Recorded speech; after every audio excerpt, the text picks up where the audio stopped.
This is the water supply change on this valve. It had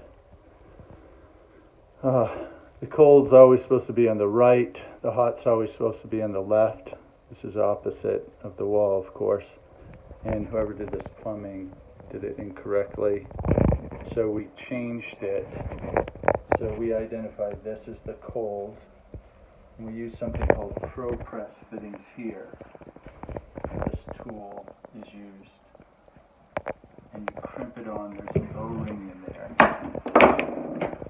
and then we use PEX with this tool.